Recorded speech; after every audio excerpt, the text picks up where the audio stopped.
자, 원장님 이번 시간에는 그 요즘 저출산 시대잖아요. 네. 저출산 시대에 우리가 좀 다양성을 추구하기 위해서 일본 유학을 준비할 텐데 일본 유학 준비는 언제 하는 것이 좋은 건지 그 부분에 대해서 한 말씀 부탁드리겠습니다. 네. 지금 우리나라도 저출산인데 네. 일본도 저출산이거든요. 그럼. 그리고 우리나라 이공계 싫어하듯이 일본도 이공계 싫어해요, 학생들이. 그런가요?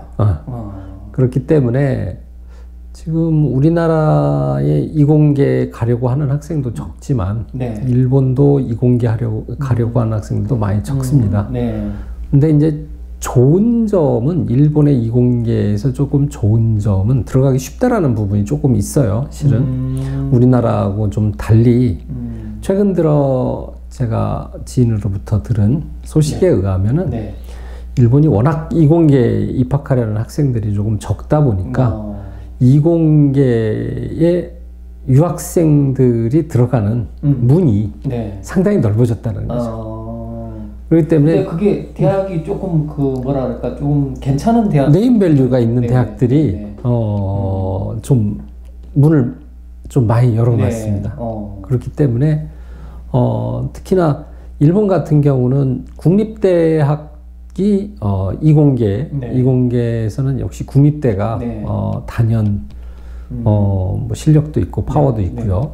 그리고 국립대이다 보니까 우리나라에서 일본으로 유학을 간다고 했을 때 거의 수업료가 안 든다는 거죠.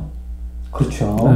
수업료가 엄청 싸거든요. 그래서 요즘 한 54만 8천 엔인가요? 한 1년에 54만 8천 엔 정도?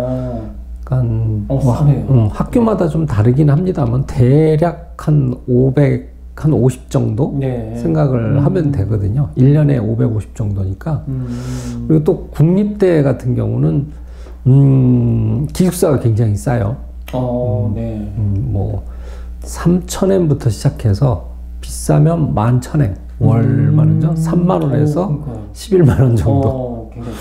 그리고 또 일찌감치 이제 유학 준비를 해서 웬만큼의 실력을 쌓아서 일본어하고 그 다음에 이과 과목에서 점수를 냈을 경우 이재유 장학금을 탈 수 있거든요. 이재유 장학금 자체가 그냥 550이 넘죠. 요즘 환율로 따지면은 550 정도 되나? 550 정도 되는 것 같은데 그것보다 좀 많을 것 같기도 하고. 근데 그러니까 국립대에 합격할 정도면은 이재유 장학금을 거의 탈 수 있는 능력이에요. 그러니까 1년치 학비는 거기에서 세이브가 또 되는 부분이고, 그 다음에 국립대가 또 장학금 제도가 굉장히 잘 돼 있습니다. 그래서 장학금 받고 하면은 사실 뭐 그쵸. 정말 열심히 공부하는 학생으로 봤을 때 제 지인 중에서는 아들이 갔는데 1년에 다 합해서 한 10만 원 정도 들었다 그래요.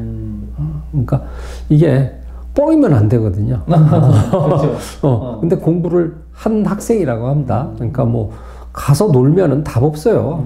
돈 드는 건 뭐 자기가 가서 학교에 들어가기만 하면 되는 그런 구조는 아니잖아요. 그렇죠. 대학이. 일정 성적 이상이 되는 학생들은 계속. 그렇죠.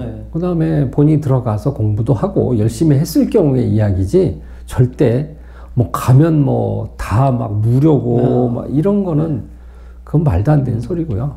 저는 그런 거짓말은 하고 싶지는 않고 다만 국립대 이야기입니다. 국립대 이야기고 그 다음에 사립대 같은 경우도 유명한 사립대들 많이 있지 않습니까? 우리가 알고 있는 뭐 게이오도 있고 와세다도 있고 그 다음에 동경이과대학, 뭐 시바후라 공업대학 뭐 이런 대학들이 이과대학으로는 굉장히 유명한 대학들이에요. 뭐 거기 출신들 하면은 일본에서도 알아주는 그런 대학들이기 때문에 그런 쪽들이 이 대학에 입학할 수 있는 문을 이렇게 좀 열어놨고 들어갔을 때 이과를 졸업했을 때 본인이 웬만큼 공부를 했을 경우에는 뭐 취업 문제에 있어서만큼은 훨씬 더 좋은 쪽으로 취업할 수 있는 그런 길들이 조금 많이 있는 편입니다. 뭐 무조건 뭐 우리나라 인재를 유치해서 일본으로 보내겠다 그게 아니고요. 본인이 생각한 것만큼 공부를 했는데도 불구하고 우리나라에서 내신 챙겨야 되고 하는데 본인이 공부할 의지도 있고 그런데 생각만큼 좋은 대학을 못 간다. 우리나라에서 뭐 인서울도 못 하고 네. 그랬을 경우에 나올 수 있는 부분이 좀 있잖아요. 우리나라가 그렇죠. 좀 그런 부분을 굉장히 많이 따지는데 유학으로 갔을 때에는 일본에서 인지도 있는 대학에 들어갈 수 있는 기회가 많다라는 부분이 있어서 저는 그런 부분을 생각해서 일본을 노려보는 것도 나쁘지는 않다. 라는 생각을 갖고 있습니다. 네. 제가 예전에 가르치는 학생 중에 한 명이 여학생인데 이 학생은 그 한국장학재단에 이제 그 시험을 봐야 된대요. 이제 시험을 봐서 합격을 해가지고 이제 그 장학금을 4년치인가 일본 유학 갔을 때에 4년치를 받기로 한 것에서 합격을 한 거예요. 그러니까 자기는 그냥 이제 일본 대학을 들어가기만 하면 이제 등록금 같은 거 다 이제 우리나라에서 다 대주니까 이제 자기 용돈하고 이제 그런 것만 자기가 이제 또 준비하면 되는 그런 제도도 있더라고요. 있습니다. 사실. 네. 찾아보면은 있는데 네. 우선은 아주 일반적인 이야기를 해드려야 돼서 이제 뭐 그 정도의 능력이 있고 그런 아이들은 그런 방법이 있어요. 그러니까 저는 일반적인 학생을 기준으로 얘기를 하고 싶어요. 솔직히 말해서 공부 잘하는 애들 부모님들이 웬만해서 일본 유학 안 보냅니다. 한국에서 끼고 안고 그 다음에 그렇죠. 키우고 싶은 생각이 좀 있어서 그러다 보니까 일본이란 나라보다는 한국에서 어찌됐든 뭐 학교를 보내고 그 다음에 그걸 졸업해서 어떻게든 해보고 싶다. 네. 이런 생각들을 많이 갖고 계시잖아요. 그래서 저는 아이가 뭐 성실하고 공부에 대한 의욕이 그래도 있는데 내신이나 그런 걸 잘 못 챙겼을 때 그렇죠. 좋은 대학을 못 들어갈 뭐 가망성이 좀 있거나 그랬을 경우에는 일본이란 나라 자체도 나쁘지는 않다. 일본도 지금 이과 학생들이 기근 현상을 겪고 있으니까 그쪽을 노려서 네임밸류 있는 대학에 들어가서 거기에서 본인이 열심히 또 공부를 하다 보면 뭐 좋은 결과가 있지 않을까라는 생각을 갖는 거예요. 그렇다고 해서 뭐 한국하고 일본하고 그 뭐 수업료 차이가 많이 있다?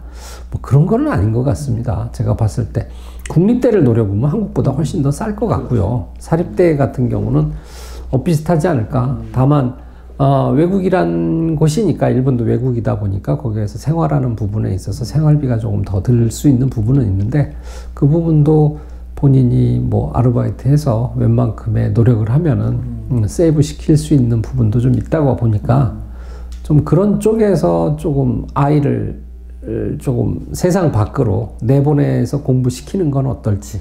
그렇죠. 일단 거기 가서 자기가 4년이라는 생활을 보내는 동안 일단 일본어 하나만큼이라도 확실하게 해놓은 상태라면 얼마든지 기회는 많을 것 같아요. 가끔씩 보면은 우리나라에서 대학교 4년을 졸업하고 그런 상태에서 뭐 이과를 졸업해서 일본에 있는 회사에 입사 원서 내서 뭐 거기 들어가서 취업을 하겠다라는 생각과 그 다음에 그렇게 한 사람들도 있는데 조금 힘들어요. 그 부분 자체가. 왜 그러냐면은 이쪽에서 고등학교 졸업하면서 일본의 대학에 들어가서 일본에서 대학 4년을 겪으면서 일본이란 나라를 겪고 일본인을 알아가면서 학교를 다니고 그 다음에 회사에 취업하면 그 충격이 좀 덜한데 우리나라에서 대학 다 졸업하고 갑작스레 여기 한국에서 뭐 JLPT 2급, 뭐 1급 뭐 이런 거 따가지고 일본에 가서 뭐 취업을 했다. 그 나라 문화를 이해하기가 그렇게 쉽지가 않습니다. 이게 다르거든요. 사람 생각도 다르고 그런 부분이 다르기 때문에 마찰도 많고 적응을 못하는 부분이 있기 때문에 저는 한국에서 대학 졸업하고 그 다음에 일본에 가서 취업한다 그런 생각을 가지고 있다 그러면 약간은 좀 우려되는 부분이 좀 많이 있어요. 적응 못하면 안 가느니만 못한 그런 꼴도 많이 나오기 때문에 웬만하면 일본을 무조건 가라는 게 아닙니다.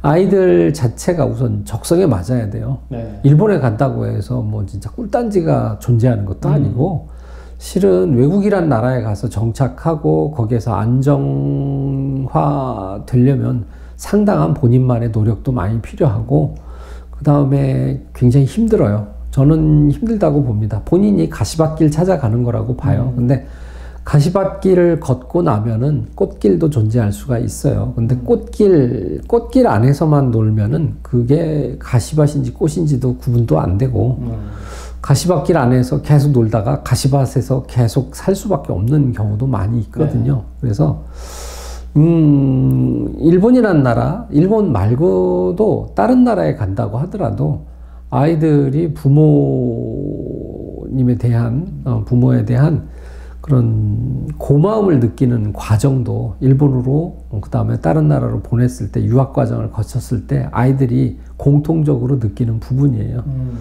가서 본인이 다 해야 되거든요.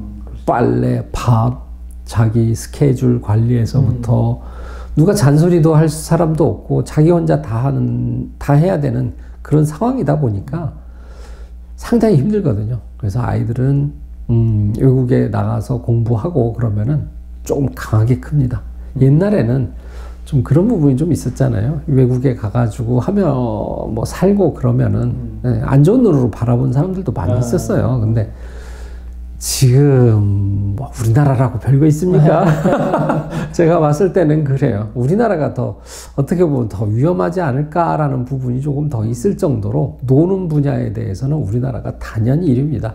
일본에 가서, 저도 거기에서 학교를 다녔습니다만은 일본에 가서 그렇게 놀 게 없어요. 실은 한국이 놀 게 굉장히 좋은 것 같더라고요.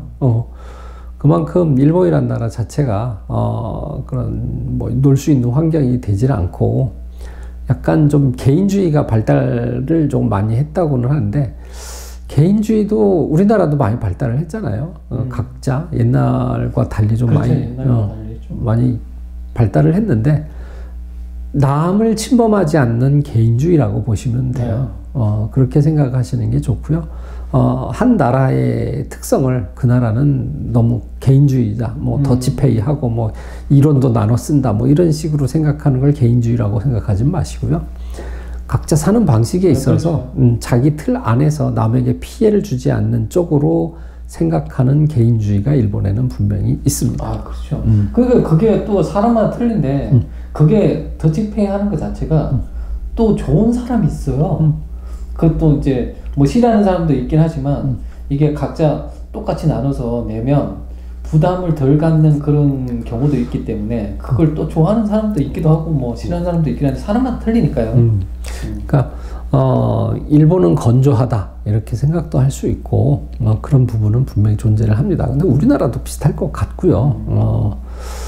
이제 그런 부분에서 문화적 차이를 극복하고 그러기 위해서는 역시 일본으로 대학을 가서 공부하는 게 일본에서 취업에도 적응이 더 쉽게 될 수 있다라는 부분, 그걸 말씀드리고 싶습니다. 네.